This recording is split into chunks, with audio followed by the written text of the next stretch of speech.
بسم اللہ الرحمن الرحیم۔ السلام علیکم ورحمۃ اللہ وبرکاتہ۔ Al-Badr school secondary boys garden east campus کی جماعت نوم دہم میں آن لائن کلاسز جو اردو کی چل رہی ہیں ان میں آپ کو خوش آمدید۔ چلیے آج کی آن لائن کلاس کی شروعات کرتے ہیں۔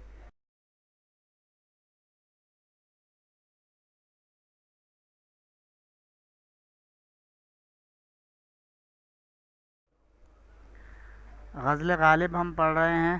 آج غزل غالب کے حوالے سے چوتھا لیکچر ہے۔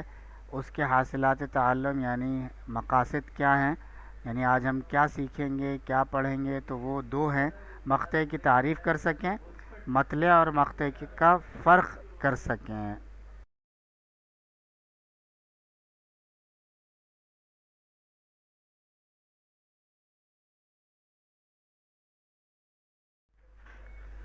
آپ اپنی اردو کی کتاب کا صفحہ نمبر 167 یعنی 167 کھول لیجئے۔ اس پر یہ تفصیل موجود ہے جو میں یہاں پڑھ رہا ہوں، آپ اپنی کتاب میں بھی دیکھ سکتے ہیں۔ وہاں پر ایک ستارہ بنا ہوگا، اسٹار بنا ہوگا، تیسری لائن ہے صفحہ نمبر 167 کی، وہاں ایک ستارہ اسٹار بنا ہوگا۔ وہاں پر جو عبارت لکھی ہوئی ہے وہ یوں شروع ہو رہی ہے کہ آپ میر تقی میر اور غالب کی غزلوں کے آخری اشعار دیکھیے۔ اب پہلے جو شعر ہے وہ میر تقی میر کی غزل کا ہے، آخری شعر، اور دوسرا جو شعر ہے وہ غالب کی غزل کا آخری شعر ہے۔ تو دیکھیے پہلے میں میر تقی میر کی غزل کا آخری شعر پڑھتا ہوں۔ کہیں کیا جو پوچھے کوئی ہم سے میر، جہاں میں تم آئے تھے کیا کر چلے۔ یہ غزل بھی ہم پڑھ چکے ہیں میر تقی میر کی، اس کا یہ آخری شعر ہے۔ ابھی غالب کی غزل چل رہی ہے، اس کا جو آخری شعر ہے غزل کا وہ یہ ہے: ہوا ہے شہ کا مصاحب پھرے ہے اتراتا، وگرنہ شہر میں غالب کی آبرو کیا ہے۔ اس کے حوالے سے کیا بتانا چاہ رہے ہیں اگلی سلائیڈ میں دیکھتے ہیں۔ میر تقی میر کی غزل کا آخری شعر اور غالب کی غزل کا آخری شعر آپ کے سامنے پچھلی سلائیڈ میں آ گیا۔ اب دیکھیے کیا کہہ رہے ہیں۔ غزل کے آخری شعر میں شعراء اپنا تخلص استعمال کرتے ہیں۔ تخلص کیا ہوتا ہے؟ وہ چھوٹا مختصر نام ہوتا ہے جو شاعر اپنی شاعری میں ذکر کرتا ہے کسی بھی شعر میں، آخری شعر میں۔ تو کیا کہہ رہے ہیں کہ غزل کے آخری شعر میں شعراء اپنا تخلص استعمال کرتے ہیں۔ آپ نے دیکھا کہ ان دونوں شعروں میں میر اور غالب نے اپنا تخلص استعمال کیا ہے۔ غزل کے آخری شعر کو مقطع کہتے ہیں۔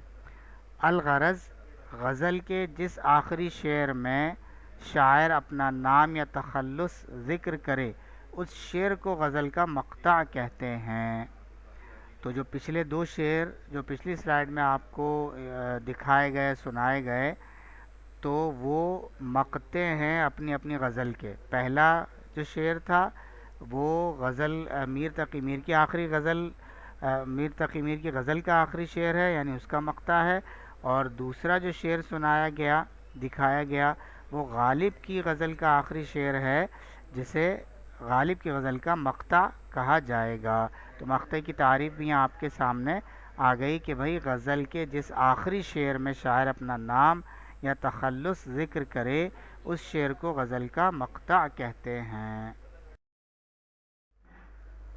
مقطع کی تعریف آپ کے سامنے آ گئی پچھلی سلائیڈ میں۔ اسی طرح غزل کے پہلے شعر کو جس کے دونوں مصرعے ہم قافیہ ہوتے ہیں غزل کا مطلع کہتے ہیں۔ آخری شعر جس میں شاعر اپنا تخلص ذکر کرتا ہے وہ مقطع کہلاتا ہے، اور پہلا شعر غزل کا جس میں دونوں مصرعے ہم قافیہ ہوتے ہیں وہ مطلع کہلاتا ہے۔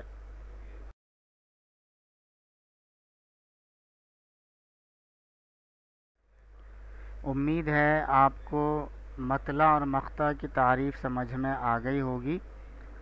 تو ہوم ورک کے طور پر آپ مطلع اور مقطع کی تعریف کو یاد کر لیجئے۔